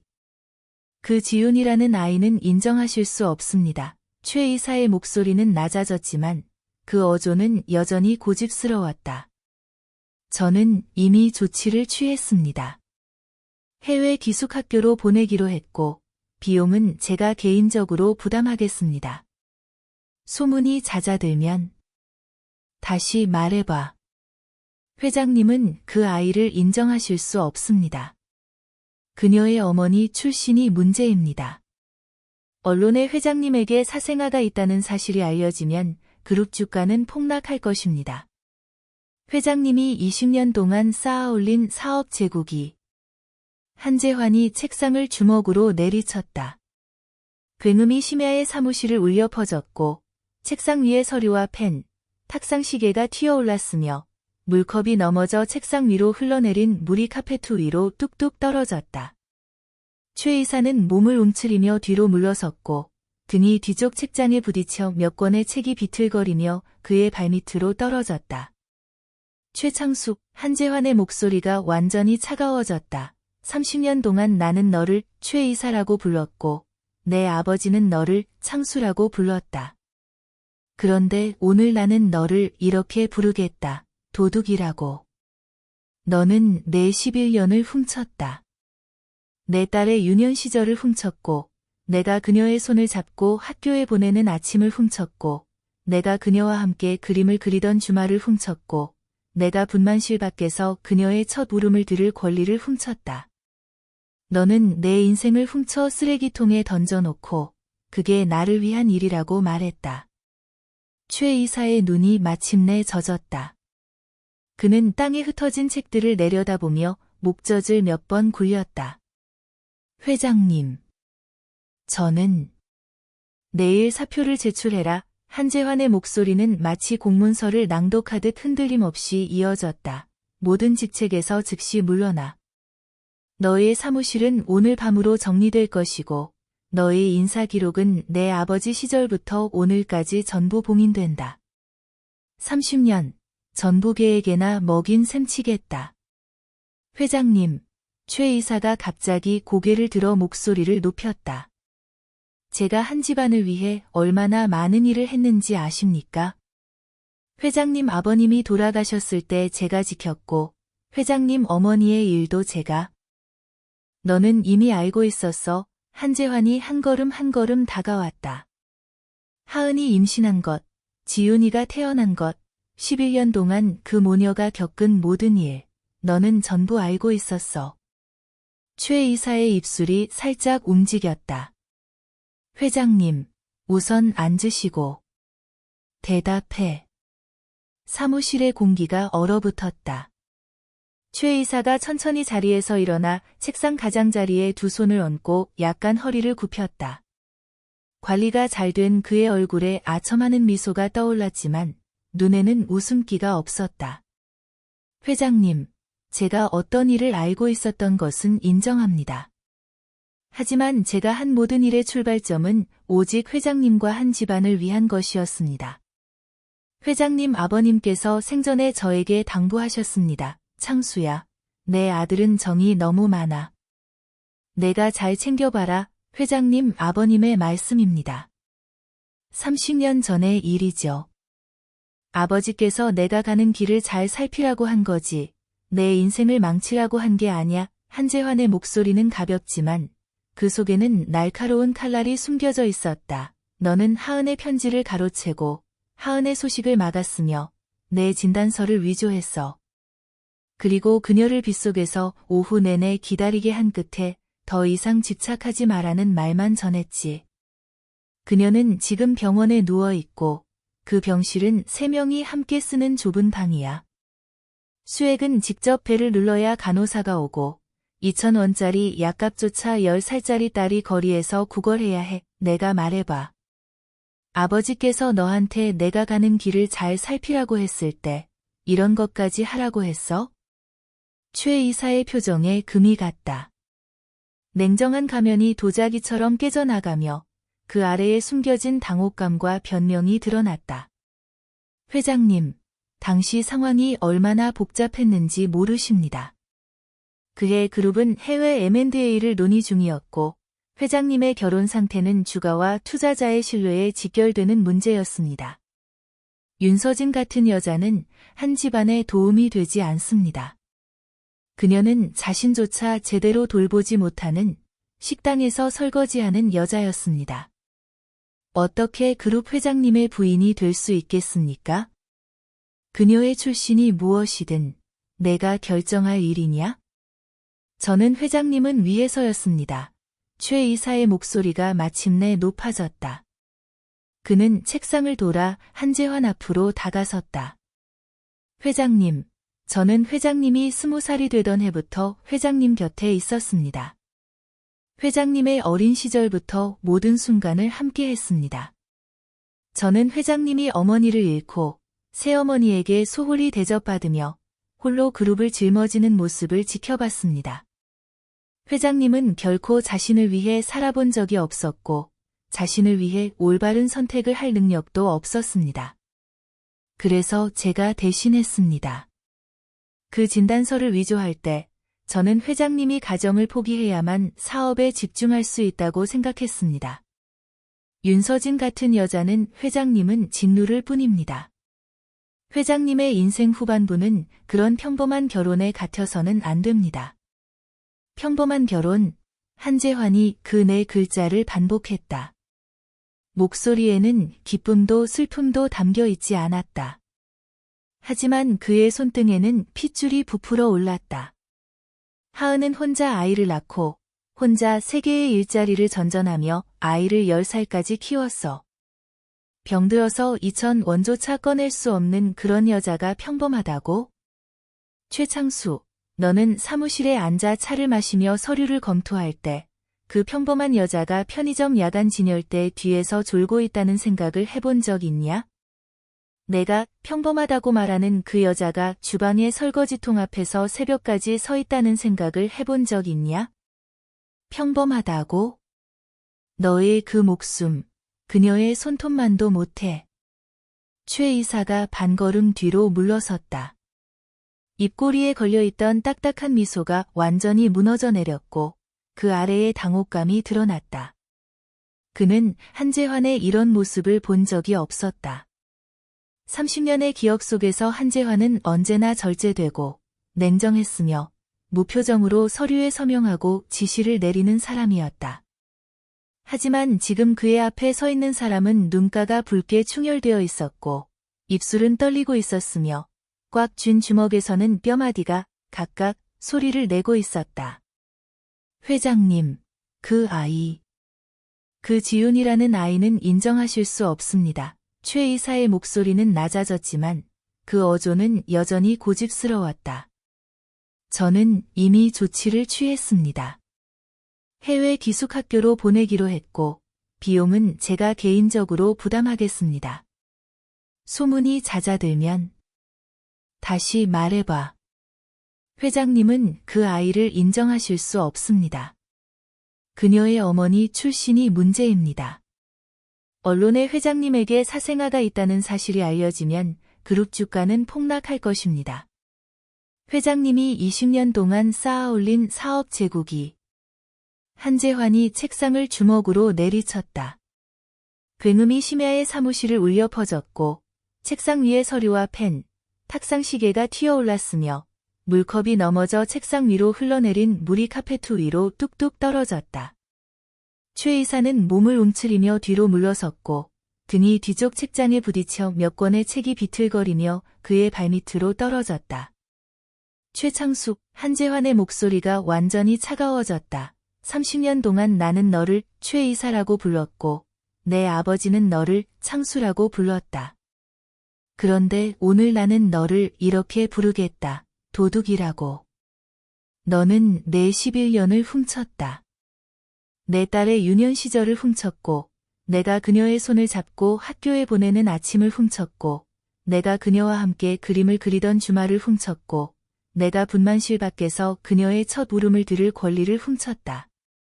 너는 내 인생을 훔쳐 쓰레기통에 던져놓고 그게 나를 위한 일이라고 말했다. 최 이사의 눈이 마침내 젖었다. 그는 땅에 흩어진 책들을 내려다보며 목젖을 몇 번 굴렸다. 회장님. 저는 내일 사표를 제출해라. 한재환의 목소리는 마치 공문서를 낭독하듯 흔들림 없이 이어졌다. 모든 직책에서 즉시 물러나. 너의 사무실은 오늘 밤으로 정리될 것이고 너의 인사기록은 내 아버지 시절부터 오늘까지 전부 봉인된다. 30년, 전부계에게나 먹인 셈치겠다. 회장님, 최 이사가 갑자기 고개를 들어 목소리를 높였다. 제가 한 집안을 위해 얼마나 많은 일을 했는지 아십니까? 회장님 아버님이 돌아가셨을 때 제가 지켰고 회장님 어머니의 일도 제가. 닥쳐. 한재환이 처음으로 소리쳤다. 그 외침이 사무실 안에 울려 퍼지며 벽이 떨리는 듯했다. 이마에 핏줄이 뚜뚜 뛰고 있었고 그의 몸은 한계까지 당겨진 활과 같았다. 한 번만 더 힘을 주면 끊어질 것 같았다. 내가 누구의 영을 지켰는지 내가 제일 잘 알지. 30년 동안 내가 지킨 것은 한 집안의 돈이었고 내 자신의 자리였어. 너는 내 인생을 내 체스판으로 삼았고 오늘 잘못 둔 수를 거두고 싶다고 생각하냐? 그건 불가능하다. 사무실은 죽은 듯 조용해졌다. 책상 위에 물만이 여전히 흘러내리고 있었다. 한 방울, 두 방울, 카페트 위로 떨어지는 소리가 거의 들리지 않았다. 최 이사는 오랫동안 고개를 숙이고 서 있었다. 무릎이 풀릴 정도로 책장을 붙잡아야 겨우 버틸 수 있을 정도로. 그가 고개를 들었을 때 60대의 얼굴에는 더 이상 계산과 여유가 없었다. 모든 것이 들통난 뒤의 공허함이었다. 입술이 떨리며 다시 한번 회장님이라고 부르려 했지만 결국 어떤 소리도 나오지 않았다. 한재환은 그를 바라보았다. 30년 만에 처음으로 이 사람을 제대로 본 것 같았다. 눈가 주름 속에 얼마나 많은 거짓말이 숨겨져 있었을까? 입꼬리의 미소 주름 속에 얼마나 많은 계산이 담겨 있었을까? 하지만 그는 다시 생각했다. 그때 그는 어머니를 잃은 직후였고 아버지는 냉담했으며 새어머니는 냉혹했다. 그 넓은 저택에서 자신이 학교에서 돌아왔을 때 문 앞에 서서 도련님이 돌아오셨군요 라며 미소 지어주던 유일한 사람이 최 이사였다. 사랑과 증오가 한 사람에게서 30년 동안 얽혀 있다가 마침내 가루가 되어 흩어지는 순간이었다. 간다. 한재환이 돌아서서 문가로 걸어갔다. 문 앞에서 잠시 멈추었지만 돌아보지 않았다. 최창수. 내일부터 내가 이 일을 누구에게라도, 언론에, 주주들에게, 심지어 청소부에게라도 알리는 순간 변호사가 내가 30년 동안 처리한 모든 프로젝트를 뒤질 것이다. 내 손에 깨끗하지 않은 일이 얼마나 많은지 너 자신이 잘 알지? 그때는 단순히 사표 문제가 아니야. 잘 생각해. 그는 문을 열고 나갔다. 복도의 센서 등이 다시 켜지며 하나둘 그를 엘리베이터로 인도했다. 뒤편 사무실에서 최 이사는 의자에 다시 앉아 고개를 깊이 숙인 채 두 손으로 머리카락을 움켜쥐고 있었다. 텅 빈 복도 끝에서 엘리베이터의 딩 소리가 들렸다. 한재환은 엘리베이터에 올라 문이 닫히자 거울 속의 자신을 향해 눈을 감았다.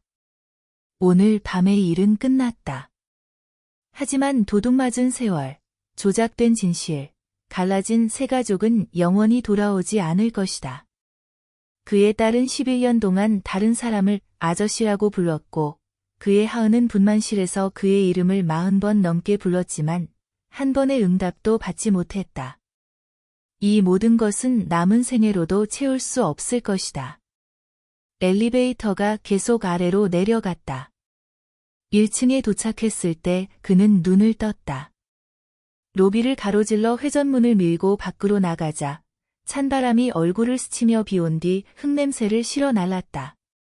그는 깊은 밤 텅 빈 거리에 서서 크게 한 번 숨을 들이마셨다. 그리고 차에 올라탔다. 이번에는 엑셀러레이터를 세게 밟지 않았다. 차는 강남구를 벗어나 청담동으로 평온하게 달려갔다. 지훈이가 잘 자고 있는지 확인해야 했고 하은에게 모든 일을 정리했다는 전화를 해야 했다. 밤은 아직 깊었지만 하늘가의 남색은 이미 희미한 잿빛으로 물들기 시작하고 있었다. 서울의 또 다른 아침이 다가오고 있었다. 한재환은 핸들을 꼭 쥐고 속도를 알맞게 조절했다. 서두르지 말고 천천히, 안정적으로. 그는 앞으로 남은 인생을 천천히 걸어갈 수 있다. 그 남은 인생의 출발점은 오늘 밤부터였다. 일주일 후, 하은이 퇴원했다. 한재환은 두 모녀를 청담동 자택으로 데려갔다. 지훈이는 현관에서 신발을 벗고 맨발로 대리석 바닥을 한 바퀴 뛰어다니다가 다시 돌아와 경악한 표정으로 말했다. 아빠, 우리 집에 복도가 있어요. 게다가 꺾이는 길이에요. 이제 내 집이니까 마음껏 뛰어놀아. 지훈이는 집안을 샅샅이 뒤졌다. 1층, 2층, 식당, 서재, 옷장을 거쳐 마지막으로 욕실에서 거대한 마사지 욕조를 발견하고는 기절할 듯한 비명을 질렀다. 엄마, 이 욕조에서 수영할 수 있어요. 한재환은 거실에 서서 위아래로 들려오는 아이의 발걸음 소리를 들으며 이 집이 비로소 살아났다고 생각했다. 예전에는 걸음걸이마다 메아리가 치던 넓은 공간이 이제는 온통 아이의 발소리와 고함 소리로 가득 차 있었다. 하은이 주방에서 고개를 내밀어 그를 보며 웃었다. 한재환은 그녀에게 다가가 뒤에서 살짝 그녀를 감싸 안고 턱을 그녀의 어깨에 얹었다. 오늘 저녁 뭐 먹을래? 내가 해주는 거면 다 좋아. 된장찌개 어때? 지훈이가 좋아해. 지훈이가 맨발로 2층에서 뛰어내려와 부엌으로 달려와 두 사람 사이에 끼어 양손을 잡았다. 엄마.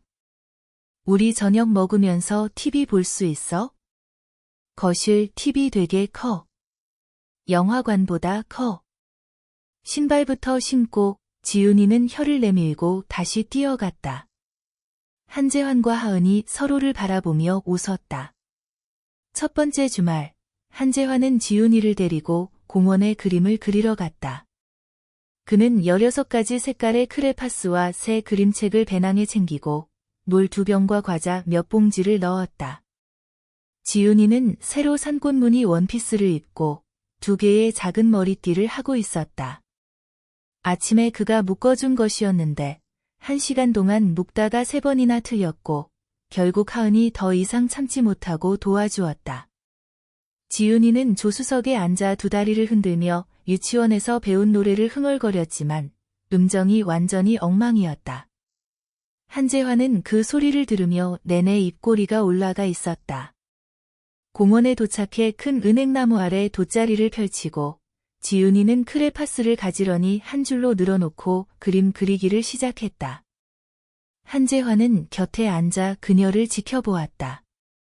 햇볕이 따사롭게 풀밭을 비추고 바람이 불어오며 풀냄새와 멀리서 연을 날리는 아이들의 웃음소리가 전해졌다.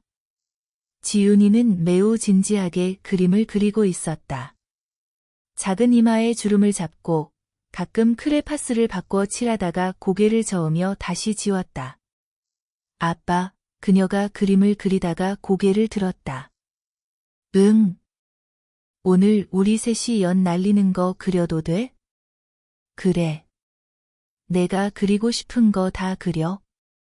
지훈이는 다시 고개를 숙여 그림을 그리다가 다시 고개를 들었다. 아빠. 응. 앞으로 매주 주말마다 나랑 그림 그리러 올 거지? 한재환이 물병을 내려놓고 딸을 바라보았다. 그녀는 얼굴을 들어 그를 쳐다보았고 코끝에 파란 크레파스 자국이 묻어 있었지만 그녀 자신은 전혀 알지 못했다. 그 눈동자는 반짝이고 있었고 거절당할까 봐 두려운 듯 약간 가늘게 뜨인 채 조심스러운 기대를 가득 담고 있었다. 한재환은 엄지손가락으로 그녀의 코끝에 묻은 파란색을 닦아주며 웃었다. 매주 약속할게. 지훈이가 활짝 웃었다. 앞니가 빠져 생긴 틈이 햇빛 아래에서 눈부시게 빛났다.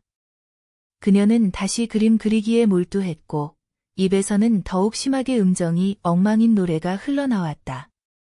저녁이 되어 집에 돌아오자 지훈이는 그림을 하은 앞으로 들고 갔다. 3명의 작은 사람이 손을 잡고 풀밭에 서 있고 머리 위에는 흔들리는 연이 그려져 있었다. 하은이 그림을 칭찬하자 지훈이는 자랑스럽게 빙글빙글 돌다가 다시 한재환에게 달려갔다. 아빠, 벽에 걸어줘. 내 방에. 한재환은 그림을 들고 2층으로 올라가 못과 망치를 찾았다. 지훈이는 벽 앞에서 한참 동안 위치를 재며 지휘했다. 조금 더 위로. 왼쪽으로 더. 좋아. 거기. 그가 그림을 고정하고 한 걸음 물러서서 바라보았다. 어린아이의 서툰 크레파스 그림이 연한 분홍색 벽 위에 걸려 있었다. 그림 속 3명의 작은 사람은 입을 귀까지 찢으며 웃고 있었다. 밤이 되었다. 지훈이는 침대 위에서 깡충 뛰다가 다리를 모으고 앉아 고개를 들어 물었다. 아빠, 앞으로 우리 매일 같이 밥 먹을 수 있어? 응, 내가 서울에 있는 한 매일. 그럼 출장 가면 어쩌는데? 한재환은 침대 옆에 앉아 잠시 생각했다. 매일 영상통화할게. 내가 나 보고 싶으면 언제든 전화해. 한밤중에도? 한밤중에도. 아빠 핸드폰은 항상 켜져 있어. 지훈이는 만족스러운 듯 그에게 달려들어 한 번 꼭 안고 그의 허리에 얼굴을 비볐다. 그러고는 하품을 하며 말했다. 졸려. 그럼 자, 내일 월요일이니까 학교 가야지. 지윤이는 이불 속으로 들어갔다. 한재환이 그녀의 이불을 잘 덮어주자 그녀는 눈을 감기 전에 다시 물었다. 아빠. 응. 2,000원은 되게 적은 거야? 한재환의 손이 이불 모서리에서 잠시 멈췄다. 왜? 엄마가 2,000원은 되게 적은 거래. 그런데 그날 아빠가 우리한테 2,000원 줬을 때 나는 되게 많다고 느꼈어. 10,000원보다 더 많았어. 지훈이의 목소리가 점점 작아지고 눈꺼풀이 천천히 내려앉았다. 왜냐하면 아빠가 우리한테 2,000원 줬으니까 내가 아빠를 찾았거든. 그래서 2,000원은 세상에서 제일 많은 돈이야. 그녀의 숨결이 점점 고르게 변했다. 한재환은 침대 옆에 앉아 그대로 있었다. 손은 아직 이불 위에 얹어 있었다. 그 한마디가 그의 머릿속에서 계속 맴돌며 눈시울을 시큰하게 만들었다. 그는 오랫동안 그렇게 앉아 있었다. 다리 구름 사이로 완전히 모습을 드러낼 때까지 그제야 일어나 불을 끄고 문을 나섰다. 하은은 복도 끝에 벽에 기대어 서서 두 잔의 따뜻한 차를 들고 있었다. 그녀가 그중 한 잔을 그에게 건넸다. 두 사람은 벽에 기대어 서서 아무 말도 하지 않았다. 집 안은 고요했다. 냉장고 압축기가 가끔 윙윙거리는 소리만 들릴 뿐이었다. 하지만 이 고요함은 예전과 달랐다. 예전은 텅 빈 고요함이었지만 지금은 채워진 후의 고요함이었다. 옆방에서 누군가가 평온히 잠들어 있고 아래층 소파에서 누군가가 당신을 기다리고 있다는 것을 아는 그런 든든함이었다. 한재환은 차를 한 모금 마시며 고개를 돌려 곁에 하은을 바라보았다. 복도 끝 창문으로 들어오는 달빛이 그녀의 얼굴 반쪽을 비추고 있었다. 그녀는 여전히 많이 마르기는 했지만 병원에 있을 때보다는 기색이 훨씬 좋아졌다. 뺨에 드디어 옅은 혈색이 돌기 시작했다. 그녀가 그의 시선을 알아채고 고개를 돌려 입모양으로 왜? 라고 물었다. 한재환은 고개를 저으며 손을 뻗어 그녀를 자신의 어깨 위로 끌어당겼다. 그녀의 머리카락이 그의 턱을 스치며 은은한 꽃향기를 풍겼다. 하은아. 응. 고마워. 하은이 그의 어깨에 얼굴을 묻고 조용히 웃었다. 뭐가? 그녀를 낳아줘서. 11년 동안 혼자 키워줘서. 비 속에서 그녀가 나를 찾게 해줘서. 나를 원망하지 않아서. 지금도 여기에 있어줘서. 한재환의 목구멍에는 할 말이 가득 차 있었지만 결국 한마디만 내뱉었다. 나를 기다려줘서 고마워. 하은은 대답하지 않았다. 차잔을 창가에 내려놓고 몸을 돌려 그의 품 안으로 완전히 파고들었다. 두 사람은 달빛 아래에 서서 그렇게 조용히 포옹했다. 마치 11년 늦은 포옹이 이제야 이루어진 것처럼. 11년 전 그 가을, 그녀는 커피숍에서 3시간 동안 그를 기다렸지만 오지 않았다. 11년 후 이 밤, 그는 달빛 아래에서 그녀를 만났다. 하지만 그 모든 것은 이제 중요하지 않았다. 중요한 것은 지금 이 순간, 서로가 곁에 있다는 것뿐이었다. 깊은 밤, 한재환이 조용히 지윤이의 방문을 열고 살펴보았다. 어린아이는 몸을 뒤척이며 이불을 걷어찼다. 그는 다시 이불을 덮어주고 밖으로 나온 그녀의 작은 발을 이불 속으로 집어넣었다. 그녀가 무언가 중얼거렸다. 아빠, 인지, 인지 흐릿하게 들렸다. 그는 조용히 방을 나와 문을 닫고 침실로 돌아갔다. 하은은 이미 누워 있었고 그가 들어오자 옆으로 살짝 비켜 자리를 만들어 주었다. 한재환이 누웠을 때 그녀의 따뜻한 손이 다가와 그의 손가락을 붙잡았다. 지훈이가 2,000원이 세상에서 제일 많은 돈이라고 했어. 한재환이 어둠 속에서 입을 열었다. 하은이 응 하며 웃음기를 띤 목소리로 말했다. 그 아이가 좀 이상해. 안 이상해. 맞는 말이야. 2,000원, 8,800원, 만약 그날 오후 그가 돌아서서 가지 않았다면, 멈춰 서지 않았다면, 이 도시의 수백만 명의 행인들처럼 우산을 받쳐들고 그 여인 어린아이에게서 무심코 시선을 돌렸다면, 오늘 이 모든 일은 일어나지 않았을 것이다. 그의 딸은 복지시설의 집단 기숙사에서 잠들었을 것이고, 그의 사랑하는 사람은 그 3명이 함께 쓰는 병실에서 수액방울을 세며 날이 새기를 기다렸을 것이다. 하지만 그는 멈춰 섰다. 아저씨, 2,000원만 주시면 안 될까요? 라는 그 한마디가 5년 동안 그가 쌓아올린 성벽을 꿰뚫었기 때문이다. 그는 몸을 돌려 하은을 품 안으로 끌어당겼다. 어둠 속에서 그녀의 숨결이 점점 고르게 변했다. 창밖의 서울은 여전히 화려하게 빛나고 있었지만 이 작은 공간은 고요하고 따뜻했다. 한재환은 눈을 감았다. 5년 동안 가슴을 짓누르던 돌이 마침내 완전히 내려앉는 것을 느꼈다.